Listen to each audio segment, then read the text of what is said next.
Hello everyone, it's Jackie from Pretty Paper Craft. I'm just coming on today. This will probably be my last fancy fold before Christmas. I might come on and do a couple of little bits that I've been wanting to get done.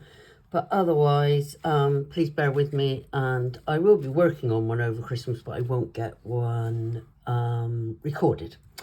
So first off, I have to say thank you for any new members. I noticed the members have gone up slightly. I hope you find this,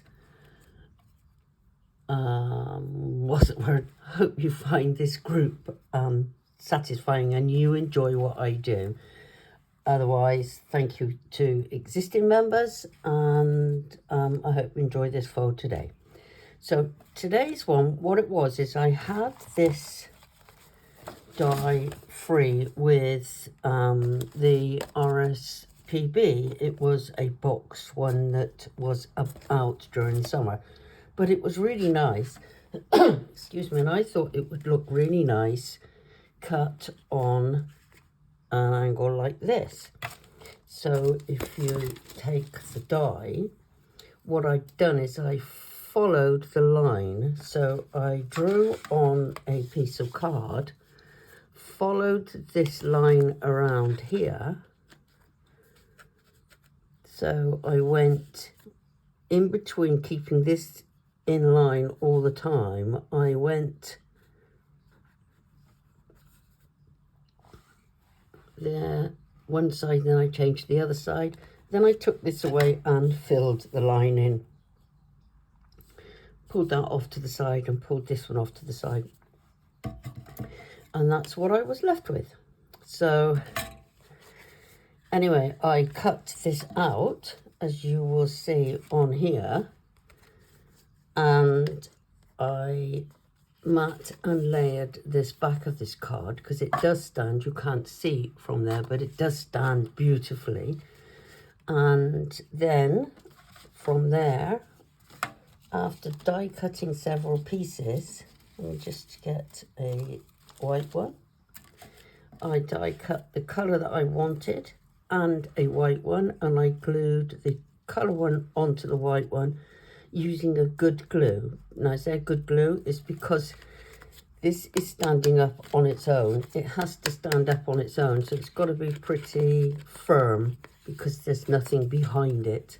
But I just thought it looks really nice like that, and it's a classic card, classic shape for putting in like that. But it just shows, I'll show you some others that I've done in a minute, what you can do with or without dies. I mean, everything I've used here, all the shapes and everything you'll see on the others that I show you are all dies.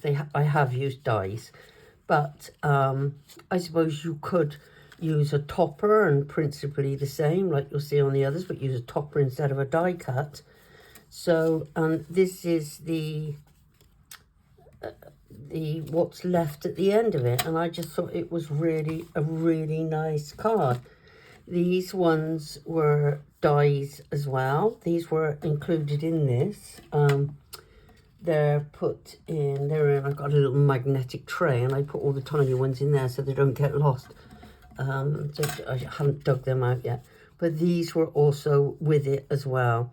This one wasn't, I can't remember where this one comes. This came from another die from a magazine, but I just thought those two, the colours are just beautiful, and I've used these for my family cards this year, so I'm sure they will all be happy. I put the verse on the back and will write on the back. So I just think you could decorate it up again with some little gems, but I just thought it then might be overkill, whereas as it stands at the moment, I just think that's really nice. Let me show you a couple of other ones I've done. Now this one I'm going to go through with you because this one is this butterfly. Now it's not actually this one, it's the one slightly smaller. I've got two and I've just grabbed the wrong one, but I thought that would be just as nice. You see what I mean by it's the wrong one? No, it is the right one. I just thought that would look really nice. So what I've done, again, I got the die, I I'll show you on here. I drew around it this way on these little, just where the little markings come down. And then as you'll see on the back here, I don't know whether you can actually see that. You might not be able to see that.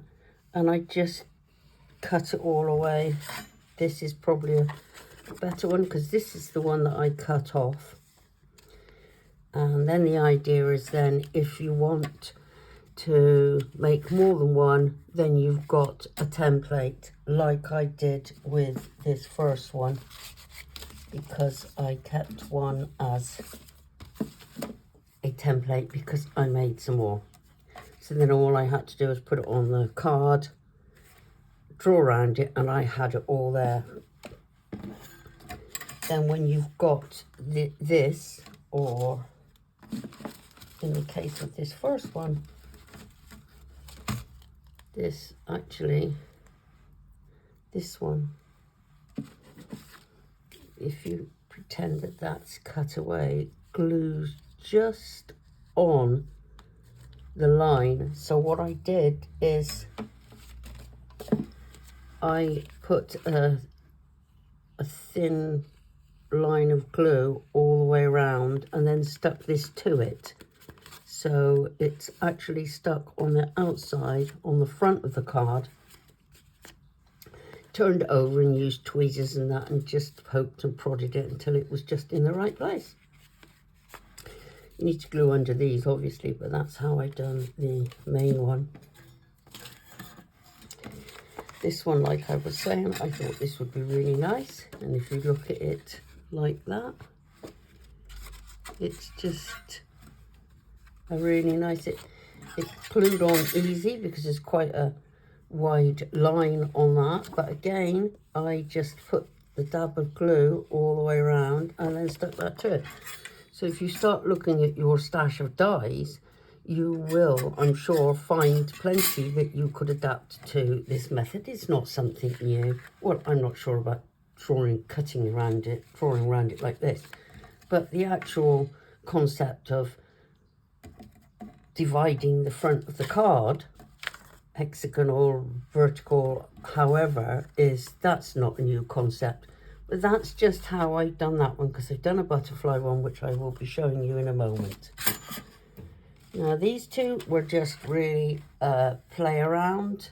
They're a bit gaudy. They're not really my cup of tea, but some people might like them. I've not put occasions on it yet because I'm not sure if or how I'm going to use them. They're a bit too in your face, but I think kids would like it.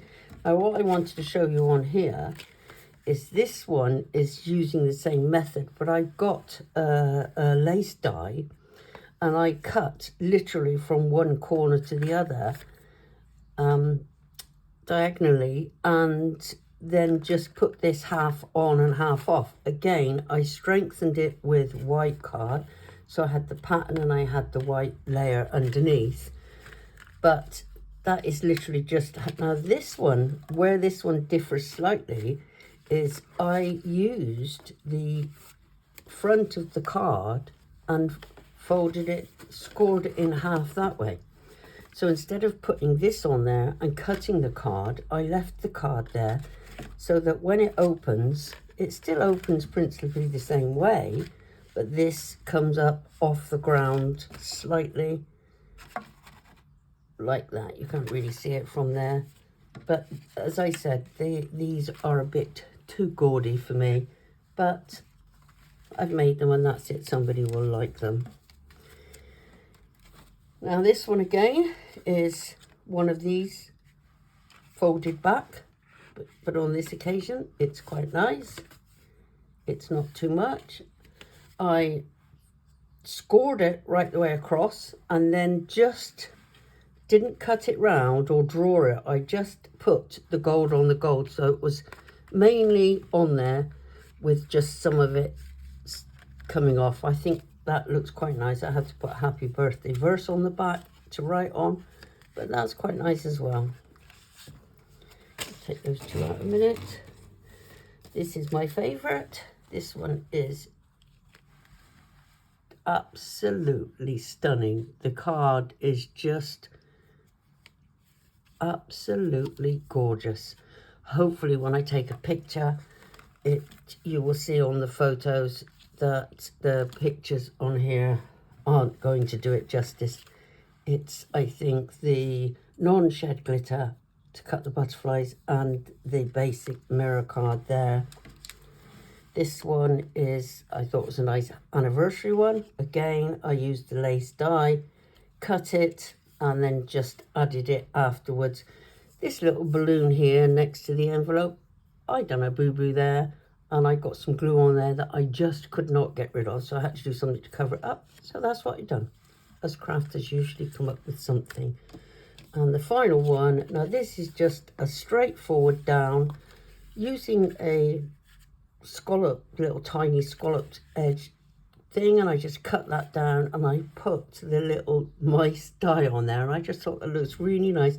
It looks as if they're climbing up some rope. So that's it for now. The winner of the competition for the advent calendar, she didn't come forward.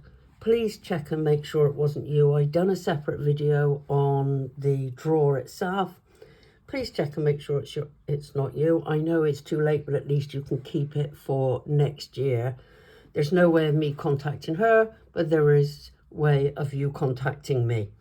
So if you can just check it out when you're watching this and make sure it wasn't yourself. And if it was, then please contact me and I will get that off to you, albeit for next year. But in the meantime, I hope you all have a great Christmas or holidays or whatever it is you want to call it. I know everybody's different.